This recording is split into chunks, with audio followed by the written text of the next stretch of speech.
অনেকদিন পর আজকে যাচ্ছি খালামণিদের বাসায়। প্রায় 3 বছর পর যাচ্ছি সেখানে। শুধু সেখানেই যাব না, সেখান থেকে আরো অনেক জায়গায় যাব। যখন ছোট ছিলাম তখন বার্ষিক পরীক্ষা শেষ করেই ডিসেম্বর মাস আসলেই শুরু হয়ে যেত ঘোরাঘুরির সময়। নানুর বাসায় যাওয়া, খালামণির বাসায় যাওয়া, মামাদের বাসায় যাওয়া, সেখানে ঘুরতে যাওয়ার জন্য তখন যে কত বাহানা করতাম, বাট এখন সেই রকম আর সময় হয়ে ওঠে না। এই যে প্রায় 3টা বছর হয়ে গেল সেখানে বেড়াতে যাই। সো ফাইনালি আজকে আমরা সবাই মিলে সেখানে বেড়াইতে যাব, কিন্তু বেশি দিনের জন্য না, অনলি 2 দিনের জন্য। তাহলে চলুন আজকের ভিডিওটি শুরু করি। আসসালামু আলাইকুম everyone, welcome back to my channel. সকাল সকাল ঘুম থেকে উঠে ফ্রেশ হয়ে রেডি হওয়ার জন্য যেগুলো দরকার আমি সবকিছু এক জায়গায় করে নিয়েছি। এখন রেডি হওয়ার পালা।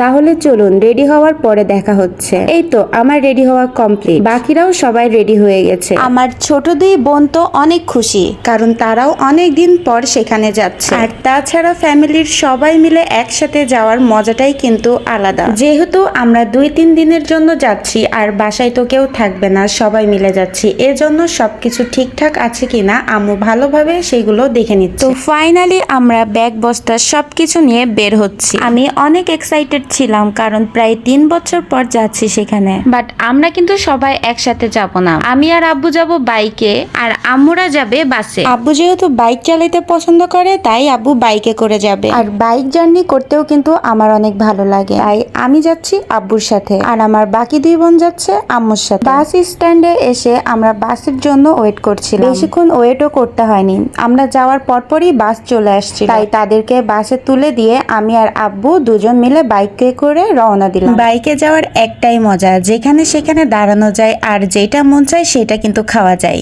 এই জন্যই কিন্তু আমার বাইকে যাইতে বেশ ভালো লাগে।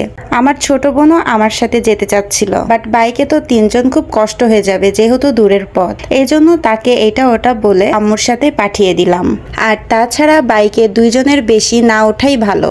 বেশ কিছু দূর যাওয়ার পর লাঞ্চের টাইম হয়ে গেছিল, তাই আবার আমরা সবাই এক জায়গায় হলাম। এরপর এখান থেকে আমরা সবাই একটু খাওয়া দাওয়া করলাম। খাওয়া দাওয়া শেষ করে আম্মুরা আবার বাসে উঠে গেল, আর আমরা আবার বাইক নিয়ে রওনা দিলাম। আমার খালাদের বাসায় যাইতে 1.5 থেকে 2 ঘন্টা মতো সময় লাগে। আমরা যেহেতু বাইকে আসছি তাই আগে আমরা চলে এসেছি। এরপর এখানে একটা দোকান দেখে দাঁড়াইলাম, কারণ সেখানে অনেক ছোট ছোট বাচ্চারা আছে। আমার বোনের ছেলে মেয়ে, ভাইয়ের ছেলে, খালি হাতে তো তাদের সামনে যাওয়া যায় না, এজন্য তাদের জন্য চকলেট, চিপস, ওয়েফার সবকিছু এখান থেকে নিব। এগুলো কিনা শেষ হয়ে গেলে দেখে আম্মুরাও চলে এসেছে, তাই ভাবলাম আম্মুদের সাথেই যাই। দোকান থেকে খালামণিদের বাসায় যেতে 2 মিনিট টাইম লাগে। কথা বলতে বলতে ফাইনালি চলে এসেছি। আমাদের যাওয়ার সাথে সাথে সবাই অনেক খুশি হয়েছে, আর তাছাড়া যেসব বাচ্চারা ছিল সবাই ছুটে চলে এসেছে। এই জন্য আমার আব্বু একে একে সবাইকে সবগুলো চকলেট, চিপস, ওয়েফার এগুলো ভাগ করে দিচ্ছে, যেন তারা মারামারি না করে।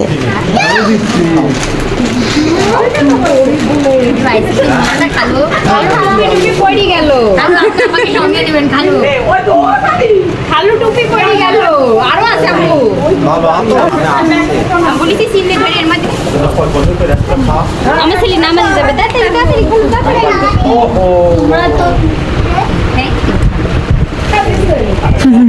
বাচ্চারা কিন্তু তাদের নানাকে পেয়ে অনেকটা খুশি। এরপর দেখি খালামণি আমাদের জন্য অনেক কিছুর আয়োজন করেছে। আমরা যেহেতু সবাই মিলে অনেকেই ছিলাম, তাই টেবিলে যেহেতু সবার সাথে একসাথে বসে খাওয়া যাবে না, সেই জন্য খালামণিকে বলা হলো যে আমরা সবাই মিলে একসাথে নিচে বসে খাওয়া দাওয়া করব। এই ভিডিওটি আর খুব বেশি লং করব না। খাওয়া দাওয়া শেষ করে তারপর কি কি করলাম সবকিছু দেখতে পারবেন পরের ভিডিওতে। আজকের মতো এখানেই শেষ করছি। সবাই ভালো থাকবেন, সুস্থ থাকবেন। দেখা হচ্ছে পরের ভিডিওতে। আল্লাহ হাফেজ।